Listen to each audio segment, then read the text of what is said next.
In this video, I'm going to show you how to change the email address of your Minecraft account.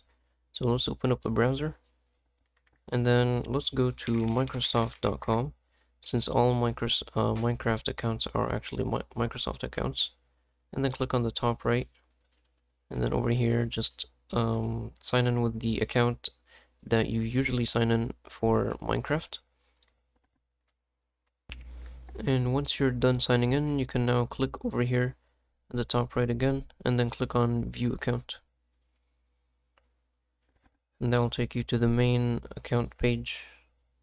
And then over here, you want to click on Your Info at the left side here.